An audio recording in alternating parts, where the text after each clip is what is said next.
The last thing my daughter ever said to me before hanging up was, "Dad, stop calling us. We have our own lives. You're just making us feel guilty." 31 days later, she was standing outside the gates of my retirement community, begging the security guard to let her in. He didn't. My name is Harold Bennett. I'm 71 years old, and until last spring, I thought I had done everything right. I spent 36 years as the principal of Lincoln Ridge High School in Columbus, Ohio. If you grew up on the west side, chances are either you went through my office or your parents did. I knew teachers, police officers, business owners, pastors, judges, just about everyone. Not because I was important, but because I stayed in one place long enough to become part of the community. My wife Linda used to joke that I couldn't buy a gallon of milk without running into 3 former students. She wasn't wrong. Emily and Jason grew up surrounded by people who respected their father. When Emily graduated from law school, an old friend of mine introduced her to one of the best litigation firms in Chicago. Jason got his first commercial real estate clients through a developer whose son I'd once helped stay in school instead of dropping out. I never kept score. That's what parents do. You open doors and hope your children someday walk through them. For a long time they did. Every Thanksgiving the house was full. Linda cooked too much food. Emily always brought pumpkin pie from a bakery downtown. Jason insisted on carving the turkey, even though he somehow managed to make a mess every single year. We laughed. We argued about football. We stayed up too late. Back then, I couldn't imagine a day when the house would be quiet. Then Linda died. Cancer doesn't care how good a person you are. After 44 years of marriage, I buried my best friend on a cold October afternoon. The silence that followed wasn't just inside the house, it settled inside me. At first, Emily and Jason called every evening. "Dad, have you eaten? You sleeping okay? We'll come this weekend." And they did, until they didn't. The calls became weekly, then every other week. Then whenever someone remembered, I told myself they were busy. Emily had become a partner at her law firm. Jason's real estate business was booming around Nashville. They both had teenagers, mortgage payments, deadlines, soccer games, life. I understood, or at least I tried to. Most mornings I settled into the same routine. Coffee from the old Mr. Coffee machine Linda refused to replace. The Columbus Dispatch. A slow walk around the neighborhood if the weather cooperated. Lunch at the diner on Thursdays because the waitress Carol never let my coffee cup stay empty. People would ask, "How are the kids?" I'd smile. "They're doing great." And they were.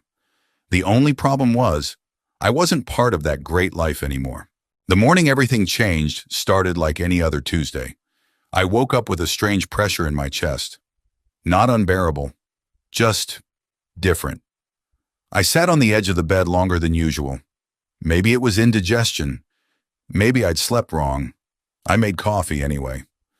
Halfway through pouring the first cup, the room tilted for just a second. I grabbed the kitchen counter until it passed. That's when fear crept in. Not fear of dying. Fear of dying alone. I picked up my phone and called Emily. Voicemail. I tried again. Nothing. Then Jason. Straight to voicemail. I looked around the empty kitchen. Linda's favorite mug still hung on the hook beside the cabinet. I'd never had the heart to move it. About an hour later, Emily finally called back. "Hi, Dad. I'm walking into court." "What's up?" "I wasn't feeling very well this morning." "Oh no, is it serious?" "I don't know. My chest has been bothering me and I got dizzy." There was a pause. Then I heard someone say her name in the background. She sighed. "Dad, can this wait? I'm literally walking into a hearing." "I just thought maybe, I'll call you tonight, okay?" Before I could answer, the line went quiet. I stared at the phone. Maybe tonight would be fine. Maybe. An hour later, Jason returned my call. "Hey, Dad, sorry. Client meeting. I've been feeling a little off today." "You call your doctor?" "Not yet." "Well, call him first. He'll know more than I will." "I know, I just wanted to hear your voice." Silence, then he exhaled. "Dad, hold on." A car door slammed. He came back a few seconds later. "Emily texted me. She said you've been calling both of us a lot lately." I didn't realize it was that much. "Dad." His voice softened for a moment before hardening again. "You can't keep doing this." Just then, Emily joined the call. I hadn't even realized Jason had merged us together. She sounded exhausted. Dad, we love you. We really do. But every time the phone rings, we panic because we think something terrible happened. I was just scared. We know, she said, but we're scared too. Jason added quietly, we're trying to keep everything together. Then Emily said the words I'll never forget. Dad, please stop calling us. We have our own lives. You're just making us feel guilty. And you need to start taking care of yourself. Neither of them sounded angry anymore, just tired. I looked at Linda's empty chair across the kitchen. For the first time since she died, I realized my children had already begun grieving a father who was still alive. Okay, I said softly. I understand. We hung up. I sat there for almost 20 minutes before reaching for the old leather address book Linda had bought me years ago. I flipped through the pages until I found one familiar name, Michael Green, attorney at law. This time, I wasn't calling my children. I sat in my kitchen for almost an hour before I finally picked up the phone again. Michael Green answered on the second ring. Green and Associates. It's Harold Bennett. There was a brief pause before his voice warmed. Harold, it's been too long. Everything all right? I looked around the house. Linda's knitting basket still sat beside the recliner. Her reading glasses were exactly where she'd left them over 3 years ago. I kept telling myself I'd clean everything up one day. That day never came. I think I need some advice. What kind has... The kind people usually wait too long to ask for. He didn't ask any more questions. Come by tomorrow morning. Michael's office was in Worthington, about 20 minutes from my house. I'd known him for nearly 30 years. His daughter had graduated from Lincoln Ridge while I was principal, and we'd stayed friends long after she left for college. When I walked into his office, he smiled. You look thinner. I've been eating frozen dinners. He nodded. That'll do it. He poured us both coffee before sitting across from me. So, he folded his hands. Updating your will. I surprised him. No. He raised an eyebrow. I want to disappear. He blinked once, then leaned back. Legally, I couldn't help laughing. Yes, legally. He laughed too. Good. Makes my job easier. For the first time in weeks, somebody had made me smile. Then the room grew quiet again. I don't want my kids wondering whether I'm alive every few months, I said. I don't want neighbors checking my mailbox because newspapers pile up. I don't want somebody smelling something before anyone notices I'm gone. Michael didn't interrupt. He simply listened. When I finished, he asked one question. Harold, what are you really afraid of? I looked out his office window. I watched Linda die surrounded by people who loved her. I swallowed hard. I realized I might die with nobody in the room. That was the first time I'd said those words out loud. Michael nodded slowly. I understand. Then he reached into a drawer. What if there were another option? He slid a brochure across the desk. The cover showed a group of older adults laughing around an outdoor fire pit. Silver Oaks Retirement Community, Naples, Florida, luxury independent living. I chuckled. I think you handed me the wrong brochure. No, I'm not ready for assisted living. It isn't assisted living. He opened the brochure. Private cottages, fitness center, walking trails, medical staff available 24 hours, restaurant, library, woodworking shop, fishing dock, community theater. You'd have your own place, he explained. Nobody tells you when to wake up or what to eat. I kept flipping pages. It looked more like a country club than a nursing home. I don't belong somewhere like this. You belong somewhere people notice if you don't show up for breakfast. That sentence stayed with me, because he was right. At home, nobody would notice. Over the next 2 hours, we talked about practical things. Updating my medical directives, reviewing my insurance, organizing financial records. Nothing dramatic. Nothing about cutting anyone out of an inheritance. In fact, Michael said something that surprised me. Your children will still receive whatever remains someday. I figured. But Harold, he leaned forward. The first purpose of your savings isn't to leave money behind. He tapped the folder. It's to take care of you while you're still here. I'd never thought about it that way. For years, I'd treated my retirement account like something I was preserving for Emily and Jason. I'd been afraid to spend it, afraid of reducing what they'd inherit. Michael smiled. You spent 40 years investing in your children. It's okay to spend a little on yourself. Driving home, I took the long route through my old neighborhood. Kids rode bicycles along the sidewalks. Someone was mowing their lawn. A young father taught his little girl how to throw a baseball in the park where Jason used to play. Life moved on. As I pulled into my driveway, I noticed something strange. The house felt different, not emptier, smaller, like I'd been holding on to it because it represented a life that had already ended. Inside, I opened the hall closet. Linda's winter coat still hung there. I reached into the pocket. There was an old grocery receipt from 6 years ago. Milk, bread, coffee, dog treats for a dog we'd lost long before she passed. I smiled through wet eyes. "Well, honey," I whispered into the quiet house, "I think it's finally time." That evening, instead of calling my children like I almost always did, I called a realtor. Putting the house on the market felt more difficult than planning my own funeral. The paperwork was easy. Walking through each room wasn't. The realtor, Susan Keller, had been selling homes around Columbus for almost 20 years. She was practical without being pushy, which I appreciated. "I know this isn't just a house," she said as we walked through the living room. I nodded. "It's 44 years of my life." She didn't try to cheer me up. She simply handed me a box. "We'll pack one room at a time." That turned out to be the best advice anyone had given me in months. The first room was Linda's sewing room. I found half-finished quilts, Christmas stockings she'd promised to make for future great-grandchildren. A handwritten note that simply read, "Don't forget to buy Harold's favorite coffee." I laughed, then I cried. More than once I almost called Emily. She would have known which family things she wanted to keep. Jason probably would have wanted Dad's old fishing gear. I even picked up my phone one afternoon. Emily's name was already on the screen. My thumb hovered over the call button. Then I remembered what she'd said. "Take care of yourself." For the first time in my life, I decided to listen. I put the phone back in my pocket. The house sold faster than I expected. 4 days. A young couple with 2 little boys made an offer. During the inspection, the youngest son wandered into the backyard. "There should be a treehouse right there," he announced. His father laughed. "Maybe we'll build one." I smiled to myself. Jason and Emily had spent entire summers in the old treehouse we'd built together. Maybe another family deserved those memories now.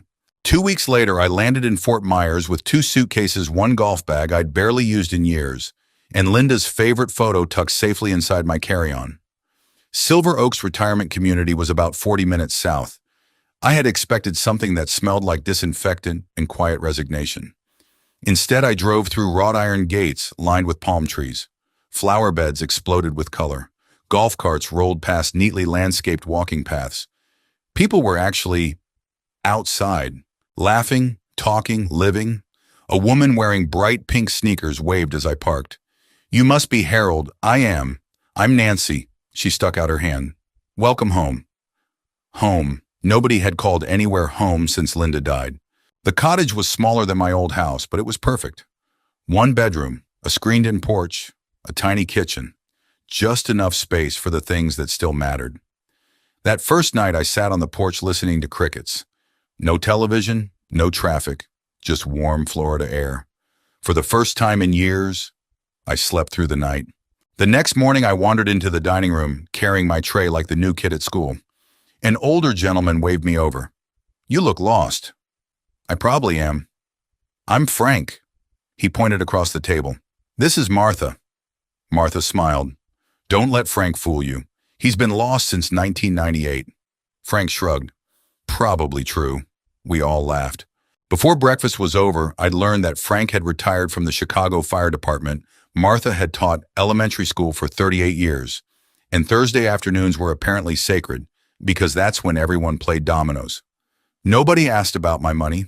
Nobody asked why my children weren't visiting. They asked whether I preferred pancakes or waffles.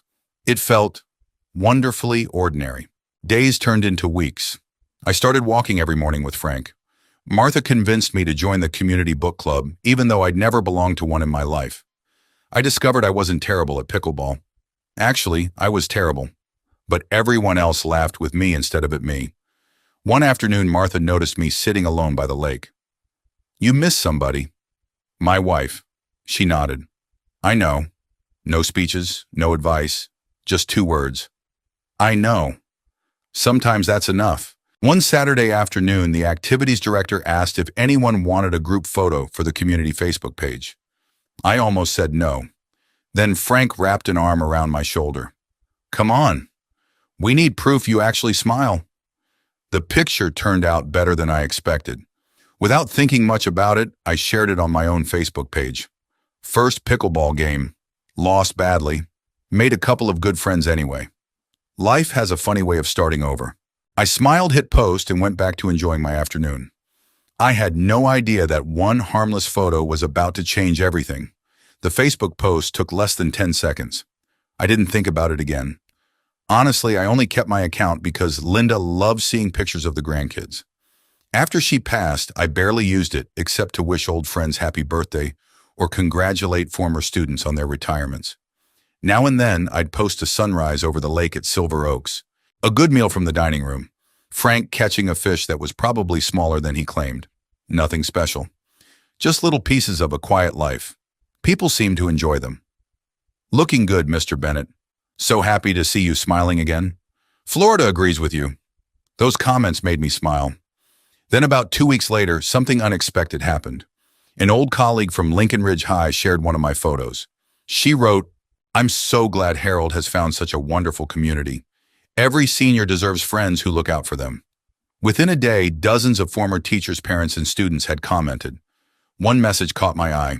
Wait, why is Harold living in a retirement community? I thought Emily and Jason would be taking care of him. Another followed.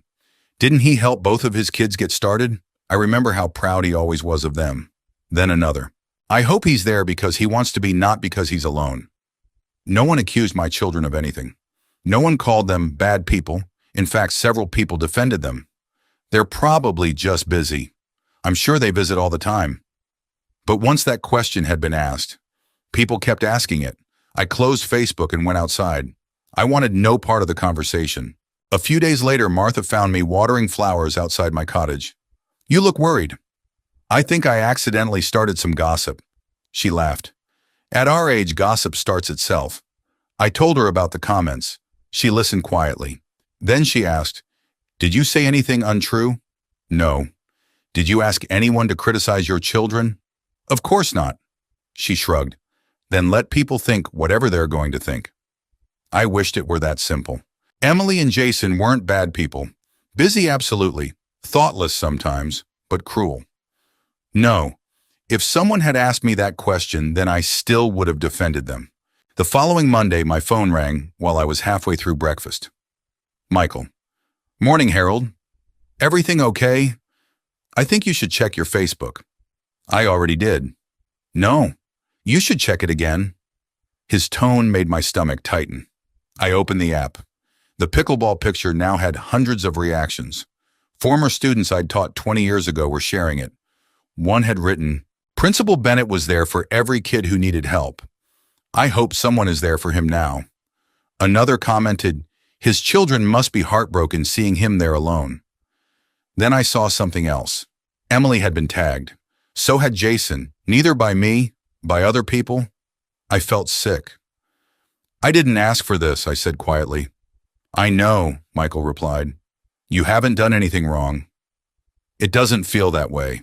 "No," he said gently. "It feels uncomfortable because you're a decent man." That afternoon, I sat on my porch debating whether to delete every post I'd made since moving to Florida. Frank wandered over carrying 2 iced teas. "You look like somebody canceled Christmas." I told him what was happening. He looked at me for a long moment. Then he asked one question. "Harold, were those pictures fake?" "No." "Did somebody force your kids to stay away?" I shook my head. "Then why are you apologizing for telling the truth?" I didn't have an answer. 3 days passed. Life at Silver Oaks returned to normal. Or at least I thought it had. Thursday afternoon, while Martha and I were getting thoroughly embarrassed at Domino's by a retired Marine named Walt, my phone buzzed. One missed call. Emily. A second later, Jason. Then another. And another. By bedtime, there were 14 missed calls. The first voicemail came from Emily. "Dad, please call me when you get this." She sounded anxious, not annoyed. Anxious.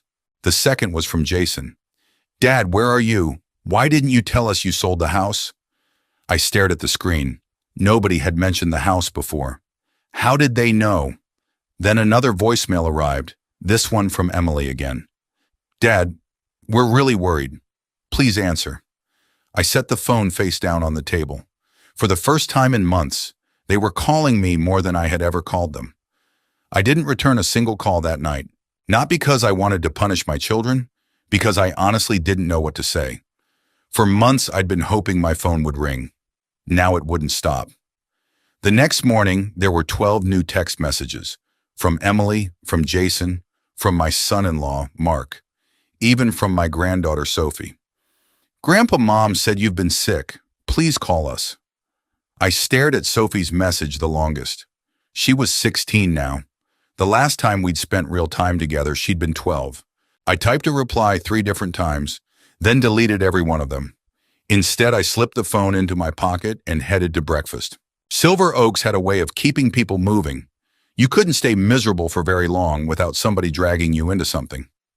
You're late, Frank called as I walked into the dining room. I overslept. No, Martha said with a grin. You look like a man who's been thinking too much. She wasn't wrong. During breakfast, I barely touched my pancakes. Frank noticed. You gonna tell us what's eating you? I handed him my phone. He scrolled through the missed calls without saying a word, then passed it to Martha. She looked up at me. So, they finally noticed. I nodded. I think so. Frank leaned back. Question is, he pointed toward my phone. Did they notice you? Or did they notice everyone else noticing you? That question stayed with me all day. Around noon, Michael called. I've been expecting your call, he said. I almost answered Emily. I figured. What should I do? There was a pause. Then he surprised me. I'm not going to tell you. You aren't. No. This isn't a legal decision anymore. It's a father's decision. I rubbed my forehead. I don't even know what they're upset about. I do. You do. The county property records became public yesterday. I frowned. So anyone searching your address can see the property change ownership. The words landed slowly. They know I sold the house. Yes. And they know you no longer live there. I looked out across the lake. A pair of ducks drifted lazily through the water. So now they think I've disappeared. I think, Michael corrected gently, they've realized you actually meant what you said. That evening I made one mistake. Curiosity. I opened Facebook again. Someone had posted an old picture from 20 years ago. It showed me standing between Emily and Jason on career day at Lincoln Ridge High. Emily was holding the certificate she'd received after winning the state mock trial competition. Jason had just been recognized for a youth entrepreneurship program I'd helped him get into. Under the picture, someone had written, Mr. Bennett spent his whole life lifting people up. I hope someone is lifting him now. Thousands of people had seen it. Hundreds had commented. Then I saw Emily's response. Please stop making assumptions about our family. You don't know the full story. People answered politely. Some even agreed with her, but others asked questions she couldn't answer. Then why didn't you know he moved? Why is he living there alone? When was the last time you visited him? I closed the app. I didn't need to read another word. Saturday morning, the front desk called my cottage. Mr. Bennett, this is Denise. There are 2 people at the front entrance asking for you. My stomach tightened.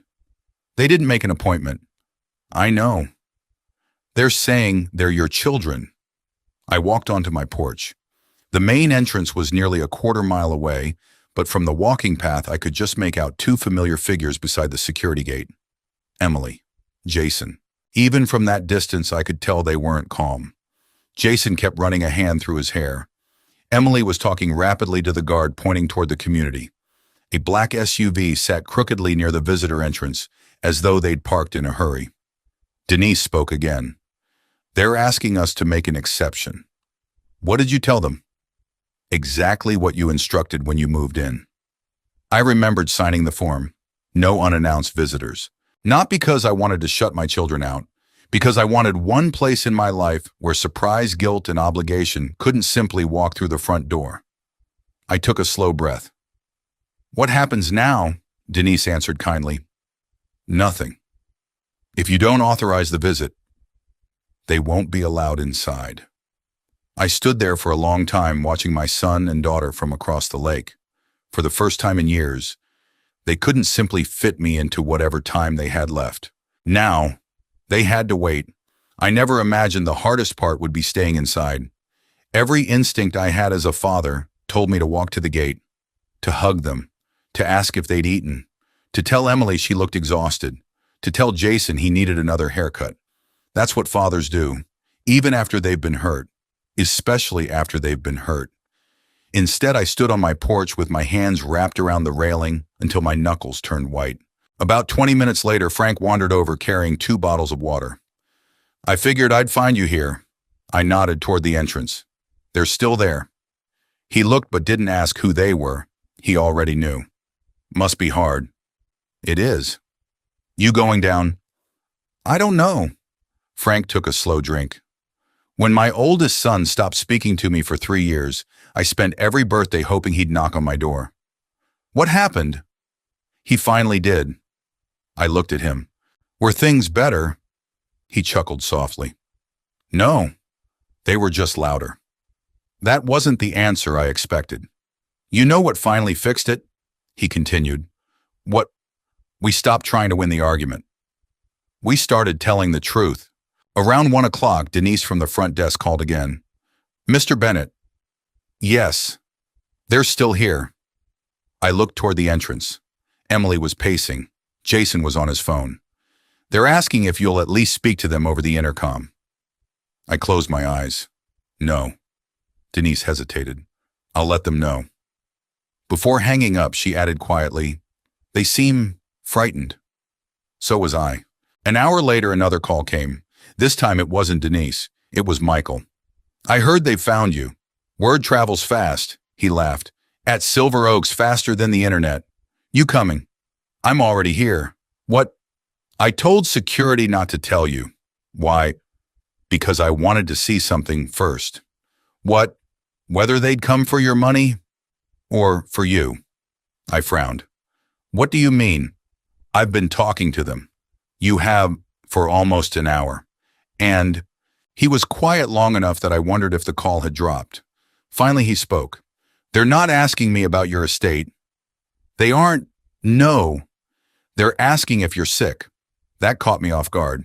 They know you sold the house, Michael continued, but that wasn't the first thing they asked. Has our dad been okay? I didn't know what to do with that. Michael met me outside the administration building a few minutes later. He looked exactly the same as always.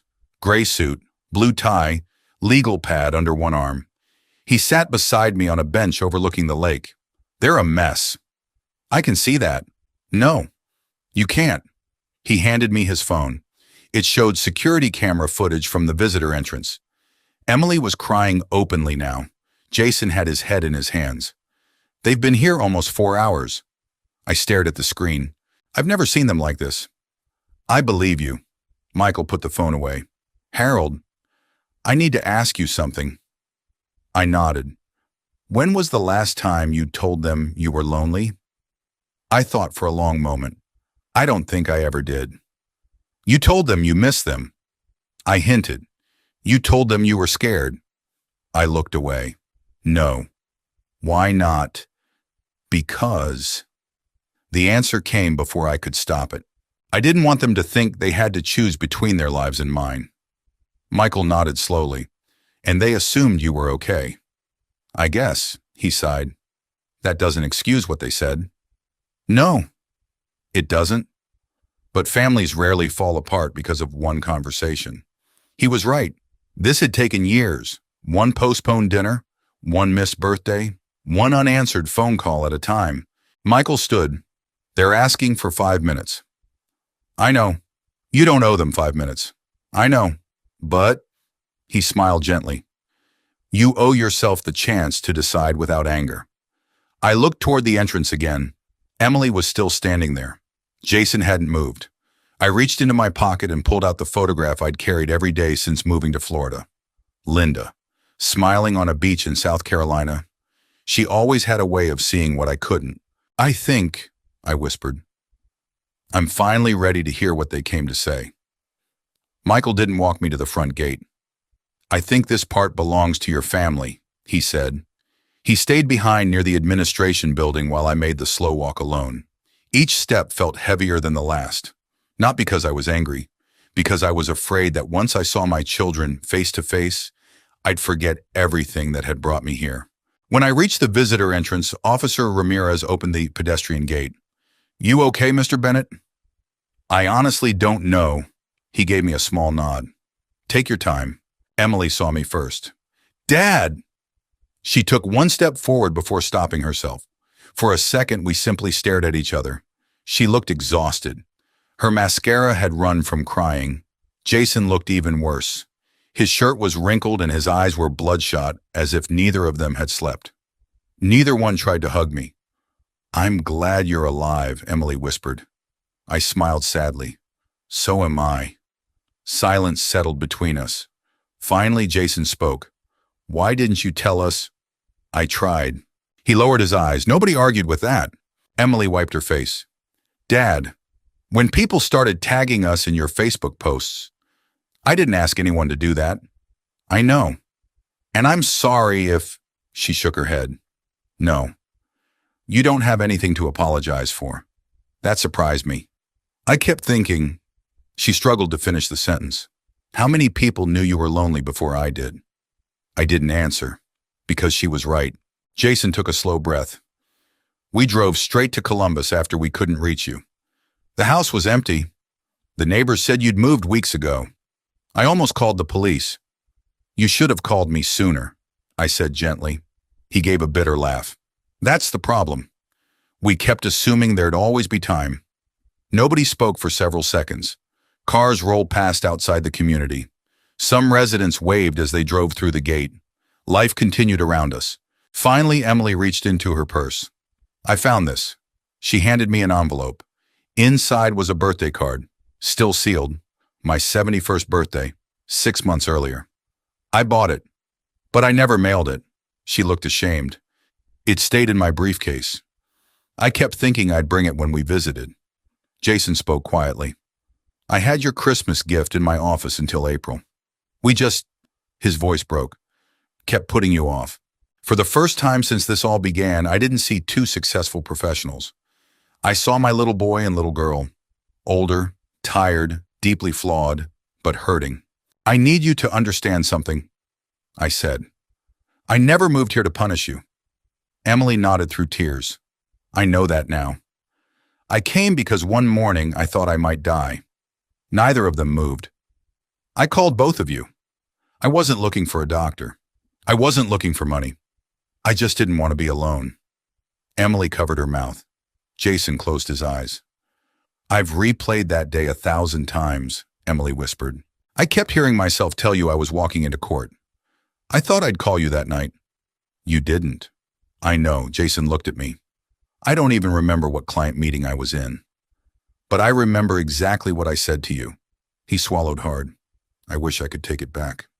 "So do I." Michael quietly joined us. He didn't interrupt. He simply stood nearby. Emily looked toward him.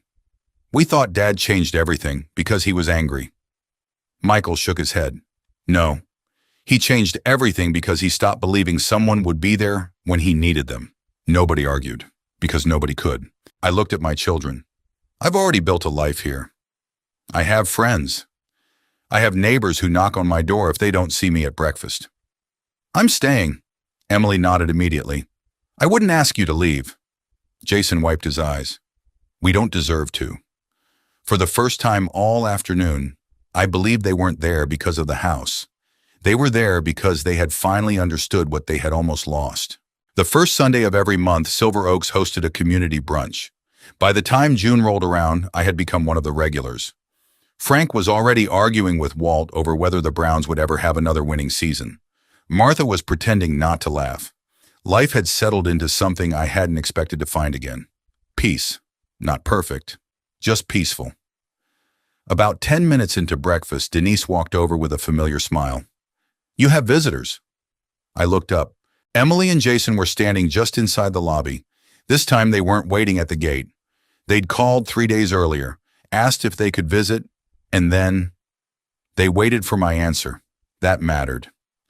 "Good morning, Dad," Emily said softly. She wasn't dressed for court, no expensive heels, no phone glued to her hand, just jeans and a blue sweater. Jason held up a bakery box. I remembered. I looked puzzled. "Cinnamon rolls," he said.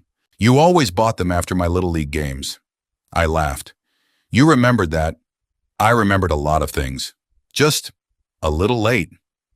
We all smiled, not because everything had been fixed, because for the first time in years, nobody was pretending. We spent the afternoon walking around the lake. They met Frank. Martha insisted they stay for lunch. Jason lost spectacularly at pickleball. Frank announced loudly that he'd never seen a grown man miss that many easy shots. Even Jason laughed. For a few hours, nobody talked about guilt, or blame, or Facebook. We simply enjoyed being together. It felt unfamiliar, and somehow very familiar at the same time. Before they left, Emily handed me a small notebook. "I've started blocking out one weekend every month." I looked at her. "For us. No work. No excuses." Jason nodded. "I did the same. I can't promise life won't get busy again, but I can promise you'll never have to wonder if we'll answer." I believed they meant it. Not because they cried, not because they apologized, because they had already started changing before they asked me to forgive them. Real change doesn't begin with words, it begins with habits. 6 months later, those weekends were still happening. Sometimes they came to Florida. Sometimes I flew to Nashville or Chicago. We weren't trying to make up for every missed birthday or postponed dinner. You can't erase years of distance, but you can stop creating more of it.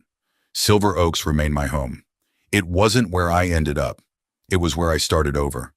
People sometimes ask if I regret selling the family house. I don't. That house held wonderful memories. But memories don't take your blood pressure when you wake up dizzy. Memories don't notice when you miss breakfast. People do. And I finally found people who showed up. Some of them shared my last name. Some of them didn't. Either way, I stopped measuring love by promises and started measuring it by presence. If there's one thing I've learned, it's this. The people who love you don't have to be perfect. They just have to keep showing up. As for my children, I forgave them. Not because they earned it overnight, because carrying resentment is a lonely way to grow old. Forgiveness didn't erase the past. It simply made room for a better future. Thank you for spending this time with me. If this story reminded you of someone you love, maybe give them a call today, not because you have to, but because one day you'll be grateful you did.